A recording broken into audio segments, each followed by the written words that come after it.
Outer Banks Season 5 is on the way, and there's a lot to talk about. Filming completely wrapped on December 19, 2025. Most of the scenes were shot in Charleston, South Carolina, before the cast traveled to Split and Dubrovnik, Croatia, where they filmed scenes that stand in for Portugal and other parts of the Mediterranean. The actors were literally spotted crying on set because they knew they were saying goodbye to these characters forever. Currently, the show is deep in post-production, with Netflix aiming to a 2026 release window. Historically, Netflix loves splitting their massive hit shows into two parts. Just look at what they did with Season 4. It absolutely kills the momentum. But inside reports indicate that executives are backtracking. Because fans were so frustrated by the split season format, Season 5 is expected to revert back to the classic 10-episode binge model. Everything drops on the exact same day.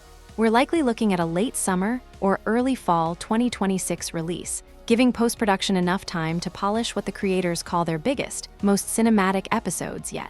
But that brings us back to the elephant in the room. Why did they kill off the soul of the show? When Chandler Groff drove that blade into JJ, the entire fandom broke. People are threatening to boycott Season 5, calling it bad writing. But if you look closer, this wasn't a last-minute shock value decision. The creators admitted that JJ's death was literally baked into the cake from day one. JJ was always written as a classic tragic figure. From Season 1, John B's voiceovers constantly reminded us that JJ was the loose cannon, the one with nothing to lose, the Pog who would take a bullet for any of them. His entire arc was a countdown timer, which leaves us with a terrifying question. What does a revenge-fueled broken Pog pack look like? Outer Banks doesn't have a book or a comic source material. It's an entirely original story. But the writers left a trail of breadcrumbs at the end of Season 4 that tells us exactly where we are going. The hunt for the Blue Crown isn't over. Chandler Groff has it, and he escaped.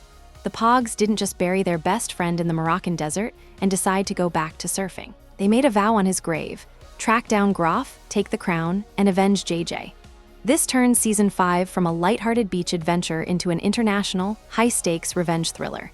That's why production moved to Croatia. The Pogues are out of their depth, hunting a deeply personal, wealthy villain across Europe without the protection of Deputy Shoop or their home turf. And the emotional stakes are higher than ever. Sarah Cameron is currently pregnant in the middle of a literal war zone. John B isn't just fighting for his friends anymore. He's trying to survive so he can be a father, something neither he nor JJ ever had a good example of. Then you have Rafe Cameron. He actually teamed up with the Pogues in Morocco. Will he stay on the right side of history, or will the power of the Blue Crown tempt him back to the dark side? The showrunners have repeatedly stated that they have known the very last frame and the final scene of the show since 2017. It started with an idea of four best friends on a beach during a power outage, just wanting to have a good time all the time. No matter how far around the world they travel, the end game is bringing the Pogues back home to the Outer Banks. But home is never going to look the same without JJ. It's going to be a bittersweet, incredibly emotional ending.